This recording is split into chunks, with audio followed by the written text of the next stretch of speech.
Ever get this, like, totally creeped out feeling about, just how weird the internet can be? Yeah, for sure. Well, get ready because today we are taking a deep dive into something truly unsettling.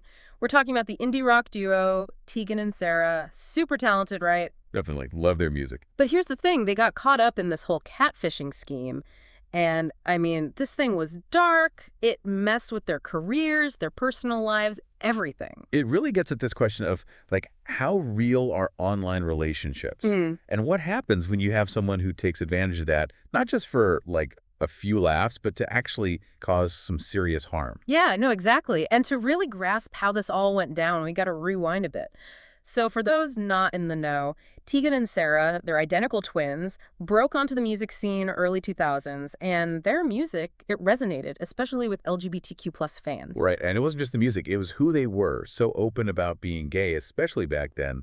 They created a really powerful connection with their fan base. Totally. They were like pioneers in breaking down that wall between artist and fan, and a big part of that was how they used the internet. Oh, absolutely. We're talking the wild west of social media, right? Live Journal, those early online forums, and Tegan and Sara, they embraced it all. Think about it. This is before every musician and their dog was on Twitter, right? Exactly. This was something else. Fans felt like they were getting direct access, like they were building real relationships with Tegan and Sara online. Okay, so far so good, right? We've got these amazing musicians, super open, super connected to their fan base. But as we know, things take a turn. Enter Fegan. And this is where it gets seriously creepy. Just a quick explainer. Catfishing, for anyone who's been living under a rock, is basically creating this totally fake persona online to trick people into relationships. Got it. So what made Fegan so different? This wasn't some amateur hour operation, Yeah. okay? This was next level stuff. Fegan was using personal details about Tegan's family, sharing unreleased demos, even photos of their passports. Wait, hold on. Photos of passports? Like, how do you even get that kind of information? That's what makes this whole case so disturbing. It points to something really calculated, really invasive. This goes way beyond your typical catfishing prank. Yeah, no kidding. And the fact that this Fegan character was able to keep this going for years, that's chilling. So how did it all fall apart? It took a seriously observant fan named Julie. She was looking at these passport photos that Fegan had shared, and she just knew, like instinctively, that something was off. So she contacted Tegan's management. Wow, that's incredible. Good for Julie. So she ticks off the team, and then what? It's like a floodgate opening. Other fans start coming forward, sharing their stories, and it turns out they've been interacting with this Fegan character too, thinking it was actually Tegan, some of them, for years. Oh man, can you imagine pouring your heart out to someone online, sharing your deepest thoughts, your vulnerabilities, only to find out it was all a lie? Totally devastating, especially for fans who saw Tegan and Sara as these icons of authenticity. It's just a brutal betrayal of trust. Absolutely. But it wasn't just the fans who were impacted, right? For Tegan herself, this must have been absolutely earth-shattering. Oh yeah, imagine that violation, having your identity stolen, used to deceive people you care about. This wasn't like just an online thing either, you know?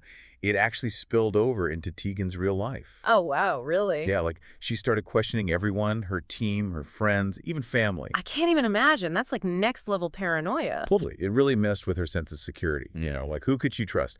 Anyone could have been compromised. That's chilling. So what did they do? They went into full-on investigation mode, hired cybersecurity experts, the whole 9 yards, trying to track down Fegan. And get this, they found out that Fegan was using all these clever tactics to seem legit, like sharing obscure details about Tegan's past, stuff only close friends would know. Wow, so devious. But how do you even begin to track someone like that down, especially after so many years? Right. And that's the thing about the internet, right? Like it can feel so immediate, but those digital footprints, they last forever. And here's where it gets even wilder, okay? They started to suspect that Fegan might not have even been one person. Wait, what? Are you serious? Yeah, like there was this theory that maybe multiple people were involved, each playing a part, you know. Like some kind of like catfishing ring? That's insane. But why though? Like what's the motivation behind all of this? Right. That's the million-dollar question. And to make sense of it, the filmmakers, they brought in this expert, Max Kilger. Mhm. He's actually both a social psychologist and an expert in cyber terrorism. Wow, talk about qualified. Okay, so what did he have to say? Well, Kilger talks about how catfishers, especially ones who go to these lengths, are often driven by this need for connection. But it's like a distorted version of it. Distorted how? They crave this intimacy, right? But they want it on their terms, totally controlled. And a lot of times, it's also about power. They want to feel in control, especially if they feel powerless in their own lives. So it's like by creating these elaborate lies, they're somehow validating themselves. In a way, yeah. But what's messed up is that Fegan took it way further than just online manipulation. Oh, right. It wasn't just staying in the digital world. Not at all. Mm. Fegan actually contacted Tegan's girlfriend at the time, making all these accusations, trying to stir up drama in their real lives. Oh, man. Talk about crossing a line. Totally. And what's even crazier is that Fegan's lies actually started to influence how some fans saw Tegan. There's this one fan, JT, who actually believed she was in a relationship with Tegan. No kidding. Nope. JT was so caught up in Fegan's web of lies that she refused to believe it wasn't really Tegan she was talking to, even when presented with, like, hard evidence. Wow. It really makes you think about the power of manipulation, especially in the online world. Absolutely. And speaking of manipulation, did you hear about what the filmmakers uncovered while trying to track down Fegan? Remember how I mentioned they thought it might be more than one person? Yeah. So did they ever find any of them? Well, they found this woman, they call her Tara, in the documentary, to protect her identity. And Tara was this, like, massive Tegan and Sara fan. Okay, so what's the connection? Who does Tara fit into all of this? Well, Tara wrote these really intense fan fiction stories about Tegan and Sara, and to the filmmakers, that raised a huge red flag. Really? Why is that? I mean, think about it.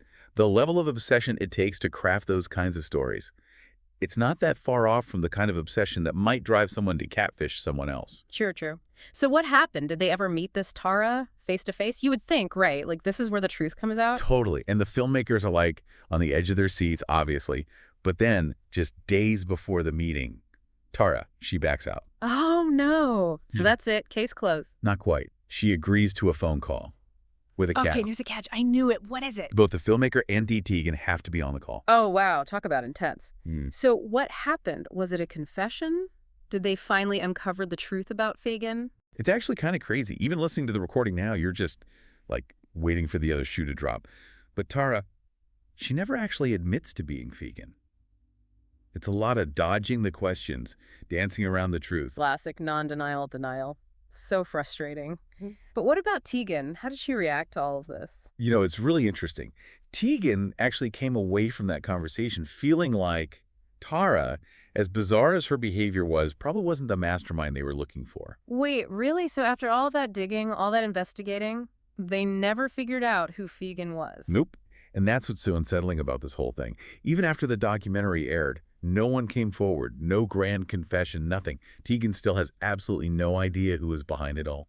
That is messed up. To have your life turned upside down and never get any answers, that's got to be tough to shake. I can't even imagine. And I think it says something about the weird power dynamics that come with being a public figure in the digital age, you know? Absolutely. Like Tegan and Sara, they embraced social media. They connected with fans on this whole other level. But that openness, it also left them super vulnerable. It's a cautionary tale, right? It's easy to forget that online, anyone can be anyone they want to be. And for people like Tegan and Sara, who are already in the spotlight, that vulnerability is magnified tenfold. 1,000%. Yeah. And this deep dive, if it shows us anything, it's that catfishing. It's not just some harmless online prank. It's a real violation with real consequences for everyone involved. Totally. It makes you think twice about who you're really connecting with online. And sometimes the most disturbing mysteries are the ones that are never solved.